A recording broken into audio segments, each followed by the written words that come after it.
Hi there, welcome. My name is Jason, and today I'm here to introduce a plant to you called Verbascum bombyciferum.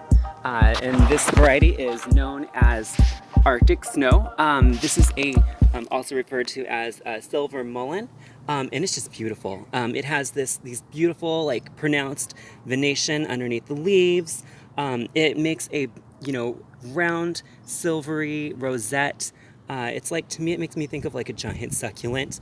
This rosette will grow up to 3 to 4 feet wide, and it will put out a flower spike in the second year because of it's more of like a biennial plant.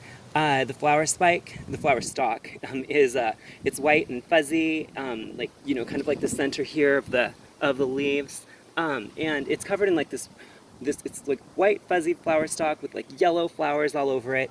It's loved by bees and hummingbirds. As far as the care goes, this is a drought tolerant plant.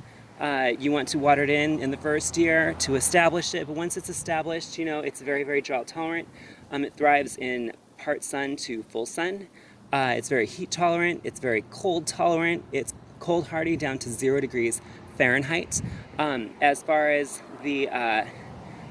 its origin, it comes from the mountainous regions of Greece and Turkey. As far as the type of soil that it grows in, it can grow in anything from part clay to sandy soil, and it's just a beautiful plant. This is a lovely addition to any moon garden, any garden in general, any rock garden, because like I said, it is drought tolerant. This is a younger Verbascum bombyciferum. It's about 1 foot wide right now, but this plant grows, the rosette grows to about 3 to 4 feet wide. Flower stalks 4 to 5 feet tall.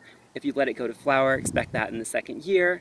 If you want to harvest this seed from this flower stalk when it grows a flower, just make sure to keep in mind that this plant, if you have other varieties of Verbascum in your garden, they're likely to hybridize. And if you're growing this mostly for like the silver foliage, if you have another Verbascum variety in the garden of like, it's more of like, there's other just like regular green leaves, not very frosty, they will cross and you probably will not get the silvery sheen. So just keep that in mind. If you did want to grow this for the rosette alone, you can pinch the flower spike out for up to a few years to just grow this for the rosette. This is an absolute traffic stopper. I've never stopped in traffic for this plant, but I have driven by and stopped on the side of the road just because it's so gorgeous. It has these like beautiful leaves, and mass planted, it's beautiful. In the moon garden, essentially what a moon garden is, it's a garden where frosty, like silvery foliage is, you plant the garden for that, and it reflects all kinds of moonlight back up. So if you have an area of your garden that gets a lot of moonlight and you want to maximize on that and reflect the light back up in the air, that's what a moon garden is. And this is a lovely addition to that. You can even plant different plants that attract like hawk moths and sphinx moths. If you have those types of moths in the area that you live. Brugmansia is another type of plant that attracts those. But this right here is Verbascum bombyciferum, also known as the silver mullein. It's just a beauty. I love this plant. This is growing right here in like a sandy loam soil, but it's a rock star. It's deer tolerant. Yeah, and I think that's about it. If there's any questions that you might have about this plant that maybe I didn't answer in this video, please let me know in the comments below. Once again, thanks for hanging out.